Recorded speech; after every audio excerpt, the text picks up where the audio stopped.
छे देव घर नगरिया सब कियो जाई छै बाबा के दुआरिया कान्हा पर धइलिया अहू एक कवरिया पेन्ह लिया जल्दी से गेरुआ रंग सरिया बोल बम बोलू पिया मस्ती में डोलू पिया मस्ती में डोलू पिया बोल बम बोलू पिया मस्ती में डोलू पिया मस्ती में डोलू पिया बड़ निक लागे छे देव घर नगरिया सब कियो जाई छै बाबा के दुआरिया कान्हा पर धइलिया अहू एक कवरिया पेन्ह लिया जल्दी से गेरुआ रंग सरिया बोल बम बोलू पिया मस्ती में डोलू पिया मस्ती में डोलू पिया बोल बम बोलू पिया मस्ती में डोलू पिया मस्ती में डोलू पिया मस्ती में डोलू पिया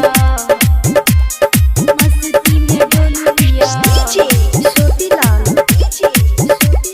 सिंगिंग बाय मुकेश नवानी कियो नहीं खाली हाथे आबै छै यो जे भी मांगे बाबा से पाबै छै यो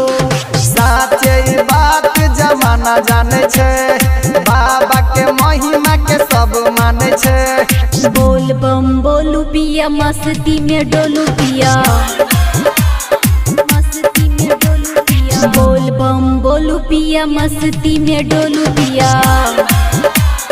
मस्ती में डोलू पिया बड़ निक लागे छे देव घर नगरिया सब कियो जाई छै बाबा के दुआरिया कान्हा पर धइलिया अहू एक कवरिया पेन्ह लिया जल्दी से गेरुआ रंग सरिया बोल बम बोलू पिया मस्ती में डोलू पिया मस्ती में डोलू पिया बोल बम बोलू पिया मस्ती में डोलू पिया मस्ती में डोलू पिया मस्ती में डोलू पिया सूर्या रिकॉर्डिंग स्टूडियो मस्ती में डोलू पिया डीजे छोटीलाल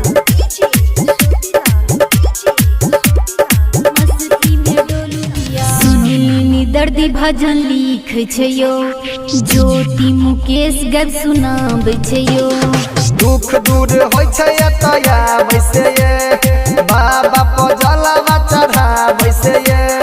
बोल बम बोलू पिया मस्ती में डोलू पिया मस्ती में डोलू पिया बोल बम बोलू पिया मस्ती में डोलू पिया मस्ती में डोलू पिया बड़ निक लागे छे देव घर नगरिया सब कियो जाई छै बाबा के दुआरिया कान्हा पर धइलिया अहू एक कवरिया पेन्ह लिया जल्दी से गेरुआ रंग सरिया बोल बम बोलू पिया मस्ती में डोलू पिया मस्ती में डोलू पिया बोल बम बोलू पिया मस्ती में डोलू पिया